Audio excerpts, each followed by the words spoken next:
Telugu Desam party జాతీయ ప్రధాన కార్యదర్శి నారా లోకేష్ సహకారంతో తాడేపల్లి పట్టణంలోని మహానాడు చిన్నపోతుల చిన్నగారి టీడీపీ కార్యాలయం వద్ద ఏర్పాటు చేసిన ఉచిత క్యాన్సర్ స్క్రీనింగ్ శిబిరంను శనివారం నందమూరి వసుంధరాదేవి నారా బ్రాహ్మణి ప్రారంభించారు. ముందుగా స్వర్గీయులు నందమూరి తారక రామారావు గారి విగ్రహానికి పూలమాలలు వేసి నివాళులర్పించారు. మొబైల్ వాహనంలో ఏర్పాటు చేసిన మామోగ్రామ్, అల్ట్రాసౌండ్, ఎక్స్రే సదుపాయాలను నారా బ్రాహ్మణి నందమూరి వసుంధరాదేవి పరిశీలించి ఆయా వైద్య సేవలపై వైద్యులను అడిగి తెలుసుకున్నారు.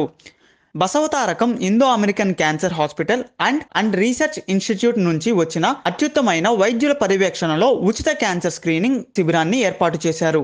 నేను Basavatarakam Indo American cancer hospital కి ముఖ్య కార్యనిర్వహణాధికారిగా ఈ మధ్యనే బాధ్యతలు తీసుకున్నాను. Basavatarakam Indo American cancer hospital చాలా అధునాతమైనటువంటి పద్ధతుల ద్వారా ఎంతో మందికి ఉచితంగా, ఎంతో మందికి అతి తక్కువ ఖర్చులో ప్రపంచ స్థాయి నాణ్యమైనటువంటి క్యాన్సర్ వైద్యాన్ని అందిస్తున్నారు. ముఖ్యంగా ఇటువంటి ఈ మొబైల్ స్క్రీనింగ్ వ్యాన్ ద్వారా అత్యంత ఆధునికమైనటువంటి ఈ వ్యాన్ లో, ఈ బస్ లో మనకి మ్యామోగ్రఫీ, చాలా నూతనమైనటువంటి అధునాతనమైనటువంటి మ్యామోగ్రఫీ పరికరం, అలాగే అల్ట్రాసౌండ్ పరికరం, అలాగే ఎక్స్రే పరికరం, ఇవన్నీ కూడా ఉచితంగా ఇక్కడికి మంగళగిరి టౌన్ కు వచ్చి ప్రజలకు వాళ్ళ ఇంటి దగ్గరే ఇటువంటి వైద్యాన్ని అందించడానికి ఒక అనుభవం ఉన్నటువంటి బృందం అంతా మీ దగ్గరికి వచ్చారు. కాబట్టి దీన్ని పూర్తిగా సద్వినియోగం చేసుకోండి. ఇక్కడ ఈ క్యాన్సర్ కి సంబంధించినటువంటి ఏదైనా వ్యాధి బయటపడితే అక్కడి నుంచి మేము ఆ బాధ్యత అంతా తీసుకొని ఆ వైద్యం మా హాస్పిటల్ కి ఇక్కడి నుంచి తీసుకెళ్లి కావాల్సిన ఫర్దర్ గా చేయాల్సినటువంటి పరీక్షలన్నీ నిర్వహించి దానికి కావాల్సిన వైద్యాన్ని అన్నిటి కూడా వీలైనంత వరకు ఉచితంగా ఇస్తాము. అలాగే ఒకవేళ ఖర్చు పెట్టుకోవాల్సి వచ్చినా చాలా తక్కువ ఉంటుంది. ప్రస్తుతానికైతే మాత్రం ఉచితంగా ఇవ్వాలని మా చైర్మన్ నందమూరి బాలకృష్ణ గారు, మేడం బ్రహ్మిణి గారు, వాళ్ళకి ఆ కుటుంబం అద్భుతమైనటువంటి ఆలోచనతోటి ఆ సంస్థ నిర్వహించారు. ఇప్పటికే కొన్ని లక్షలాది మందికి ఉచిత వైద్యం అందించాము. ఈ మొబైల్ క్యాంప్ ద్వారా ఇంతవరకు దాదాపు 1200 క్యాంపులు నిర్వహించి సుమారు 2,20,000 మందిని స్క్రీనింగ్ చేసి ఈ క్యాన్సర్ అనే మహమ్మారిని ప్రారంభ దశలోనే గుర్తించి, మీకు తెలుసు ప్రారంభ దశలోనే కనుక మనం క్యాన్సర్ ని గుర్తించగలిగితే వైద్యం బాగా పనిచేస్తుంది, తక్కువ ఖర్చుతోటి దాదాపు పూర్తిగా నివారించడానికి వీలవుతుంది. కాబట్టి క్యాన్సర్ లో ప్రారంభ దశలో గుర్తించడం అనేది చాలా ముఖ్యం.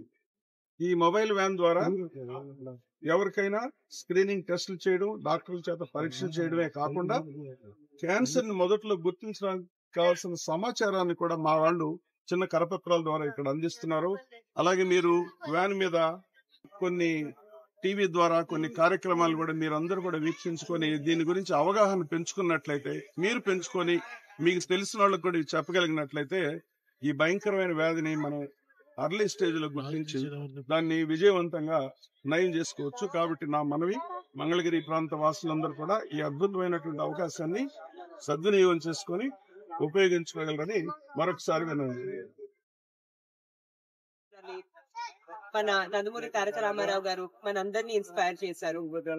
నందమూరి తారక రామారావు గారు స్థాపించిన ఇండో అమెరికన్ క్యాన్సర్ హాస్పిటల్ ఏదైతే ఇప్పుడు నందమూరి బాలకృష్ణ గారు చైర్మన్ గా నడుపుతున్నారు, వాళ్ళ mobile screening, cancer screening camp ఈ రోజు మన మంగళగిరిలో జరుగుతుంది. ఈ రోజు 9వ తారీఖే కాకుండా రేపు 10వ తారీఖు కూడా ఇక్కడ జరుగుతుంది. క్యాన్సర్ అనే వ్యాధి చాలా ఫ్యామిలీస్ ని తెలియకుండానే పీడిస్తుంది. అవకాశాన్ని వినియోగించుకోవాలి, వచ్చి ఎర్లీ క్యాన్సర్ స్క్రీనింగ్ చేసుకోవాలి. ముఖ్యంగా మహిళలు ఎవరైతే 40 సంవత్సరాల కన్నా ఎక్కువ వయసు ఉండే వారు ఉన్నారు, వారు వచ్చి ఉన్న అడ్వాన్స్ ఎక్విప్మెంట్ ద్వారా మామోగ్రఫీ స్క్రీనింగ్ చేసుకోవాలి. అండ్ వాళ్ళ ఫ్యామిలీస్ ఉంటే వాళ్ళు తప్పకుండా వచ్చి ఈ అవకాశాన్ని వినియోగించుకోవాలి. ముఖ్యంగా మా dedicated team of Indo American cancer hospital doctors ఎవరైతే రాత్రి పగలు కృషి చేసి ఈ మొబైల్ హెల్త్ క్యాంప్ ఏదైతే చేస్తున్నారో, లక్షలాది మందికి క్యాన్సర్ స్క్రీనింగ్ చేసి వాళ్ళకి ట్రీట్మెంట్ అందిస్తున్నారు, వాళ్ళందరికీ ఈ రోజు పర్సనల్ గా మానిటర్ చేయడానికి మా సిఇఓ గారు కృష్ణయ్య గారు కూడా రావడం జరిగింది మన మంగళగిరికి. వీరందరికీ ధన్యవాదాలు తెలుపుకుంటూ మళ్ళీ ఇంకొకసారి మంగళగిరి ప్రజలందరికీ పిలుపునిస్తూ క్యాన్సర్ స్క్రీనింగ్ చేసుకోవాలని నేను ధన్యవాదాలు. ఇది తప్పకుండా చాలా ఇంపార్టెంట్ అండి. నేను చెప్పినట్టు మా ఫ్యామిలీలోనే మా నాయనమ్మ గారికి క్యాన్సర్ వచ్చినందువలన మా తాతగారు ఇండో అమెరికన్ క్యాన్సర్ హాస్పిటల్ స్థాపించడం జరిగింది. అండ్ ఇప్పుడు చూస్తున్నాం ప్రతి ఫ్యామిలీలో అట్లీస్ట్ ఒక్క మెంబర్ కి ఏదో ఒక స్టేజ్ లో క్యాన్సర్ వ్యాధి వస్తుంది. అందుకే చాలా ముఖ్యం వచ్చి స్క్రీనింగ్ చేసుకోవడం. అండ్ నాన్నగారికి నాకు చాలా ప్యాషన్ హెల్త్ కేర్ సర్వీసెస్ అందించడం. అందుకే నాకు గర్వంగా ఉంది. మేము లక్షలాది మందికి నాణ్యమైన క్యాన్సర్ సర్వీసెస్, క్యాన్సర్ స్క్రీనింగ్ అందిస్తున్నామని. Thank you.